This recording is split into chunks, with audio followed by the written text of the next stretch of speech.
My brothers and sisters, Allah Almighty has created us in a way that He wants us to navigate through hardship from time to time in order to refine us, strengthen us, allow us to move on to the next level, in order to help us connect with Him in a better way, in order for us to realize the favors He has bestowed upon us, in order for us to lead a better life eventually. Had it not been for hardship, we would not have known what ease is. People do not appreciate something until they experience the opposite. You wouldn't know what cold is until you know what hot is.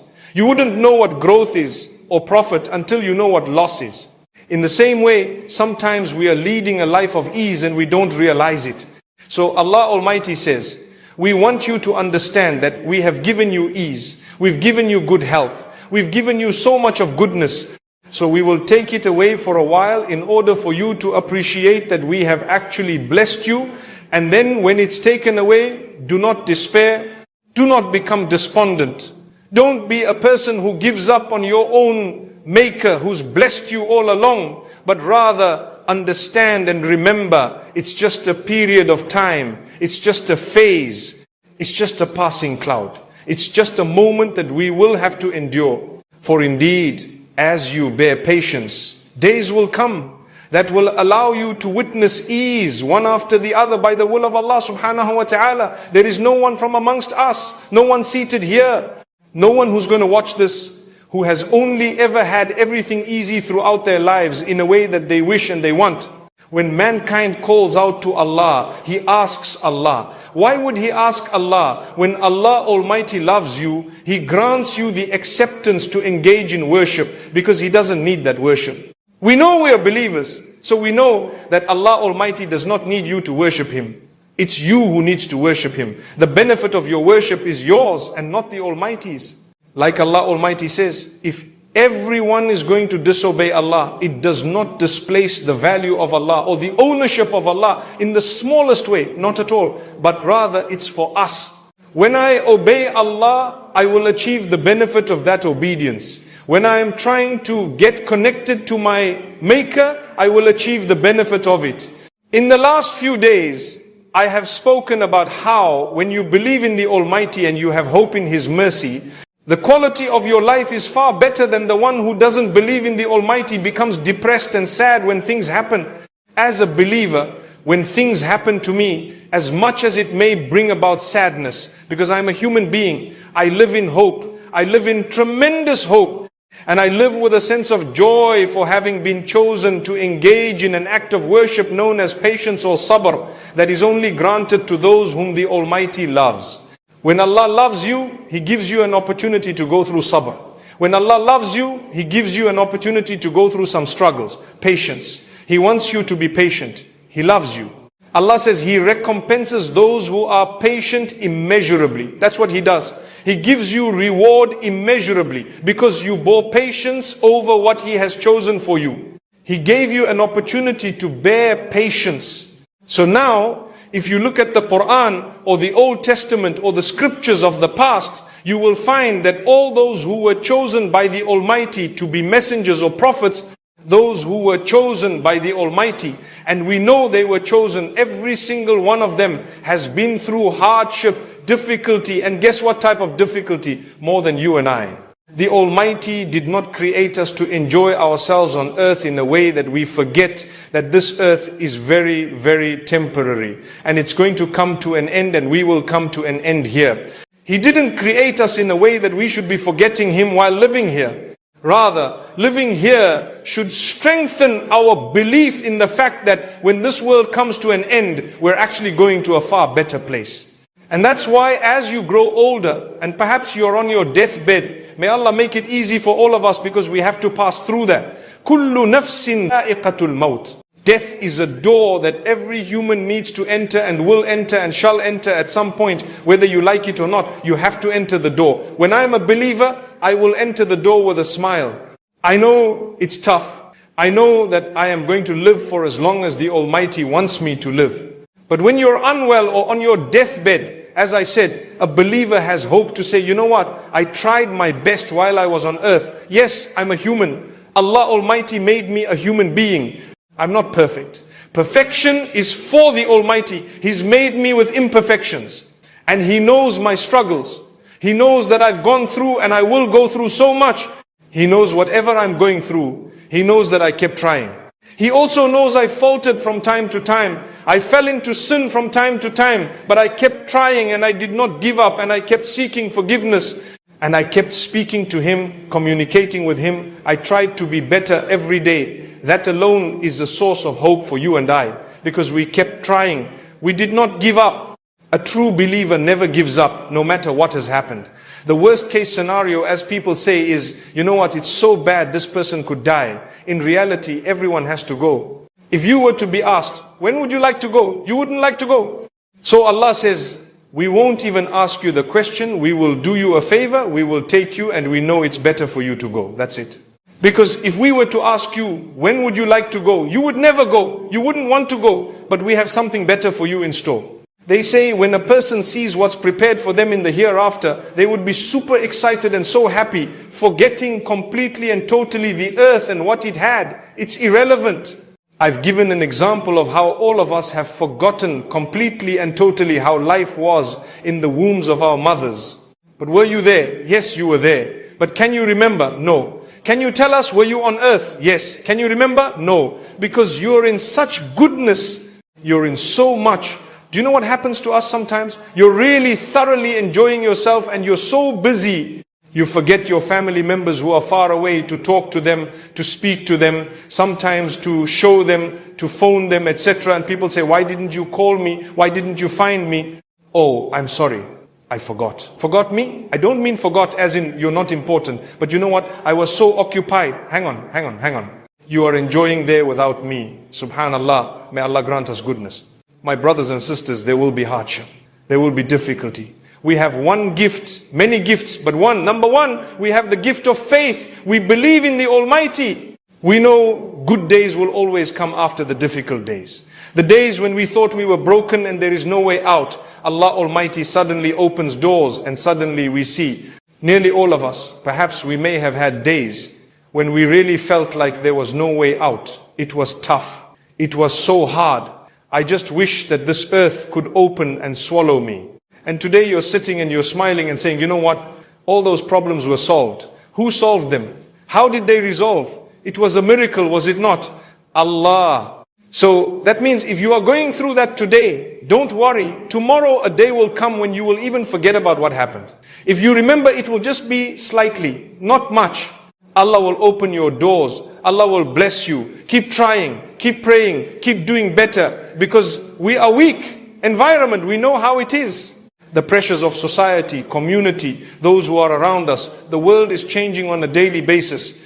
Every moment the world is developing, changing. It's not getting any better. Things are getting tougher, but your faith keeps you going. I know Allah has a plan. Secondly, another gift of Allah is we are in it together. How's that? We are in it together. When you have another person struggling and the other one struggling, someone was asking me, I heard there's going to be a credit crunch, and I heard there's going to be a recession, and I said, well, we'll cross the bridge when we get there. I don't want to speculate. Subhanallah. If you're going to suffer, I'm going to suffer with you. Subhanallah. And if anything, we're going to help each other. That's what it's going to be. I'm surviving, you're surviving. If I go down, we go down together. MashaAllah. May Allah subhanahu wa ta'ala grant us ease. Look at the people struggling in parts of the world. To be honest, the fact that there are so many of them together, it makes it a little bit easier for them, even before the aid comes from afar. May Allah use us to help them. May Allah use us to help even in a small way. And may Allah make it easy for them. But imagine if you're the only one and everyone else is gone. That would be tough. That would be really, really difficult. May Allah protect all of us. So, one of the gifts of Allah is that we're together. You have someone, you have people around you. Sometimes you might have a bad relationship with those who are living immediately around you. But you can always navigate through that by turning to the Almighty. Perhaps depending on what the matter is, what the situation is, if the communication is not helping, if involving others has not helped, you may want to detach a little bit for your sanity. For your sanity, like I say, it depends what the matter is. You don't just break your home for a small thing. You don't just run away because someone disagreed with one or two things about you and your life. Not at all. Because you might go away and there might be 20 things that will go wrong. Where you were, there were only 2 things wrong. So thank Allah, don't throw a gift that Allah has given you. Because if you do that, He might not give you another one, who knows. So appreciate what you have. But if it is really difficult, if it is almost impossible, if it is really so hard for you to take that it is starting to affect you in a huge way, remember, and if there is no improvement and you're noticing there's nothing, Allah has shown you a way out, you can go further. You might want to detach, no matter what. You might want to go and live on your own. Perhaps if you can afford it, you might want to seek the help of someone further apart. That also is a favor of Allah. At the end of the day, He's created us such that we have within us an element of care for one another, if only you recognize your Maker. Unfortunately, in the material world, many people would prefer to see another being destroyed or going down. It would make them more excited.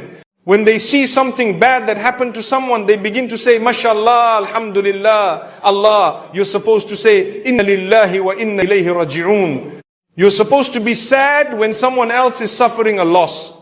But unfortunately, we are witnessing a growing number who show happiness at the loss of others simply because they're jealous, or they've had a difference of opinion, or they might have had a little bit of an altercation. And now suddenly, they're excited that this brother or this sister has suffered.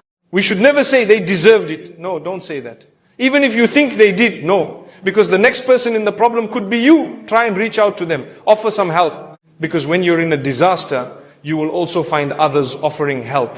And that help, when Allah puts it in your heart to reach out to others. Remember, it is Allah helping them through you. We always say this. I remember in this hall, I spoke last year. And I remember saying, in fact, earlier this year, and I said, when you pledged to a certain cause, that is a necessity. People are struggling. You've pledged. It's Allah who's giving them, but He loves you. So He's put it in your heart to give to the right place so you can earn a reward while helping them.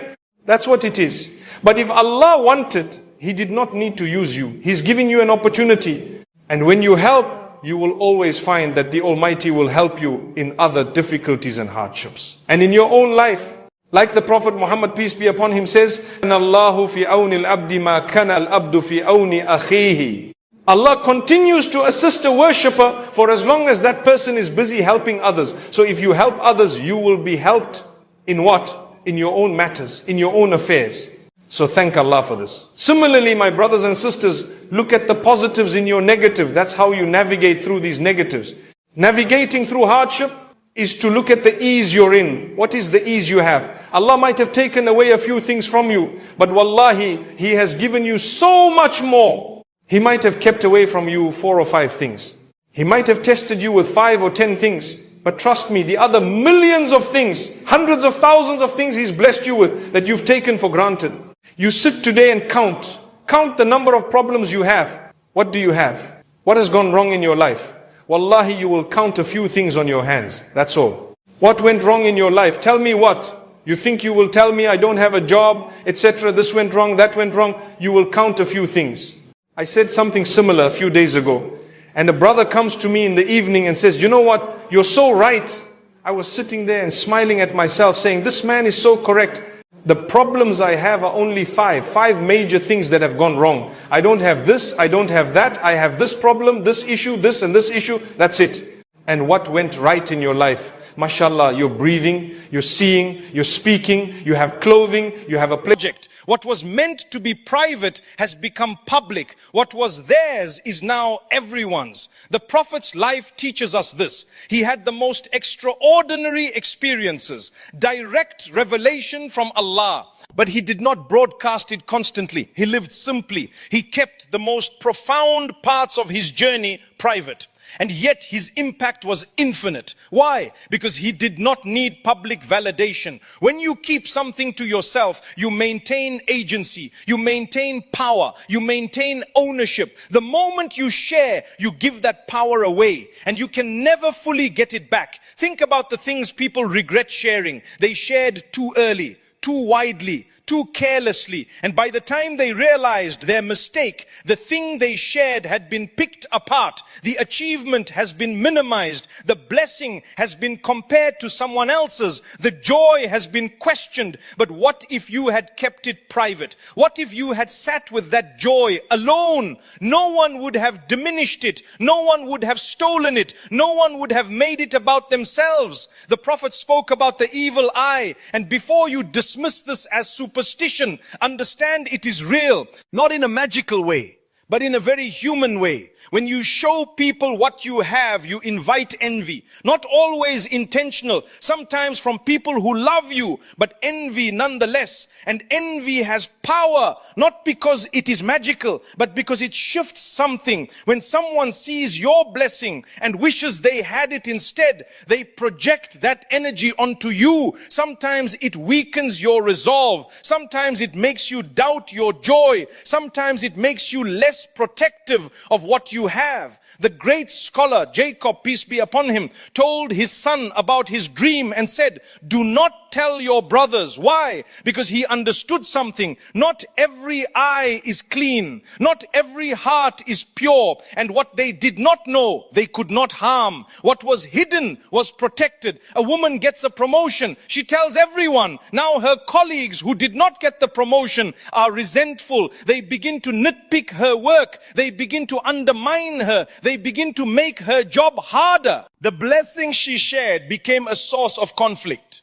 What was meant to bring her joy brought her stress. Another woman gets a promotion. She tells no one. She simply does her job with excellence. Her colleagues do not feel threatened. There is no tension. She can enjoy her blessing in peace. The same blessing, different outcomes based on one choice. Who knows about it? What you do not share cannot be diminished. What is private cannot be stolen. What is hidden cannot be harmed. Social media has taught us to measure everything in responses, likes, comments, shares. A picture is only good if it gets likes. A post is only valuable if people comment. A photo is successful if it is retweeted. We have been conditioned to believe that external validation is the measure of our joy. But this is a trap, because external validation is temporary. It disappears in hours. It is forgotten in days. But the internal satisfaction of keeping something private,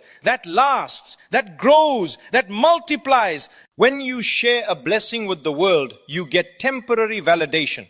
A moment of feeling seen, a brief rush of attention, but then it fades. The likes stop coming. People move on, and you are left with an empty feeling because you gave your joy to people who will forget it by tomorrow. You traded something sacred for something temporary.